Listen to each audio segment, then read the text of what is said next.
Fun fact, only 5.4% of you guys are subscribed to this channel, so please, if you do enjoy the video or find it helpful, consider subscribing or at least like the video, as it doesn't hurt you at all and it only helps me. Comment any questions that you do have down below and enjoy. In today's video, I'm going to be revealing to you guys the fastest way to get all of your badges in NBA 2K21 Next Gen. To start things off, let me just talk about the warehouse challenges. Basically, you need to run over to these NPCs around the city with an orange exclamation point over their head. They will then create a waypoint on your map. Just run over to these waypoints and you can play a 2v2 or 3v3 challenge, which will give you 2 times badge progression. This is way faster than the NBA, so for that reason, I will only be talking about the warehouse challenges and not the NBA at all, but these methods also do work for the NBA. Another key piece of information is that there's a glitch to do these challenges unlimited times. In order to do this glitch, you need over 20,000 my points, which actually isn't that hard to get. If you just throw 4 lobs or catch 4 lobs, as well as play good defense, get a good teammate grade, and do other things, you're pretty much guaranteed to be able to play it again and get over 20,000 my points. The first badge category is going to be shooting badges. I found that the best way to get open consistently for an open 3 is going to be calling for a screen. Then all you're going to need to do is do a big crossover into it so the defender hits the screen, and then curry slide the opposite direction. 95% of the time you'll get wide open, but that 5% of the time you don't get open.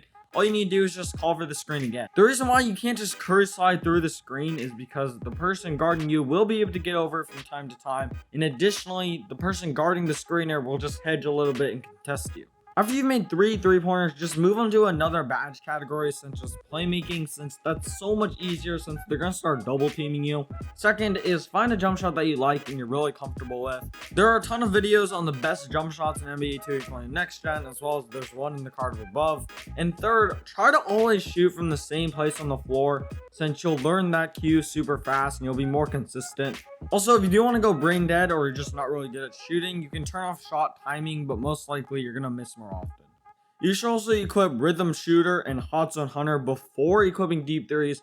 I know that sounds crazy, but for this method, Rhythm Shooter and Hot Zone Hunter will activate every single possession, opposed to Deep Threes, which, due to the fact that you're never shooting a step out from the 3-point line, you're always shooting right on it, is never going to activate, so it's just completely useless. The second badge category is going to be finishing. What you're going to need to do first is call for a screen, preferably from someone who can pass well. Then once they get to you, just pass them the ball and run a wrap. It doesn't have to be their side, but it does tend to work better since your defender will get bumped by the person throwing you the ball. This will give you a lane towards the basket. Essentially, all you need to do then is just run towards the hoop and double tap triangle to call for a lob, and then hold square to dunk it. Lobs definitely give you the most badge progression by far, so this method is honestly super good. A tip that I have for this method is do not force anything, just keep running around off ball, keep trying to get alley-oops. The last tip is to obviously equip Lob City Finisher and of course Posterizer, which will just make this process much more easy. The third badge category on this list is going to be Playmaking. Obviously, the best way to get playmaking badges is to throw lobs. As I said earlier in the video, around 9 points, the other team is going to start to double team you, which makes this way easier. The first method is going to be just calling for a screen and then waiting for your player to roll the basket. Majority of plays, they will be wide open if they choose to roll, but for some reason, they just don't roll the basket. The second method is going to be while getting chased by a double team. It's just to run around and wait for somebody else to cut. This honestly works surprisingly well, and if you do get tired, just pass the ball away for a second, call for a back, heal up, and then call for another screen, and repeat. Usually, I just call for a screen, and if the roll isn't there, then I'll just run around for a little bit and throw a lob. Another tip that I do have is if you run backwards into the backcourt, for some reason, they just tend to cut more. I don't really know why that's the case. Remember that anytime you can just pass to someone who's wide open, and if you hold square, it'll force them to shoot, and majority of the time they will listen. However, I don't recommend doing this unless it's your final and last option, due to the fact that they won't make it every single time and you won't even get that much progression. The final and most complex and difficult category is going to be defensive and rebounding badges. Overall, the best method for defensive and rebounding badges is to just bait your opponent into driving and then running at them to get a good contest or even a block. As you can see in this clip, I see Bosch bringing up the ball, so I immediately run to the side, and once he has passed the 3-point line and is fully committed towards driving to the basket, I run at him, cut him off, and get a good contest. Pretty much whenever someone is bringing up the ball, they will just continue to drive if you're out of the way, which makes it really easy to get blocks. If you're guarding someone who can't shoot at all, then you can pretty much just stand out of the way completely. On this play, I know that Ewing can't shoot at all, so I just stand so that the basket is literally closer to him than he is to me, so he drives. Once I notice that he is driving, I just run over and get a super easy block. The method I just described is going to be the main method, but you are going to want to follow these tips.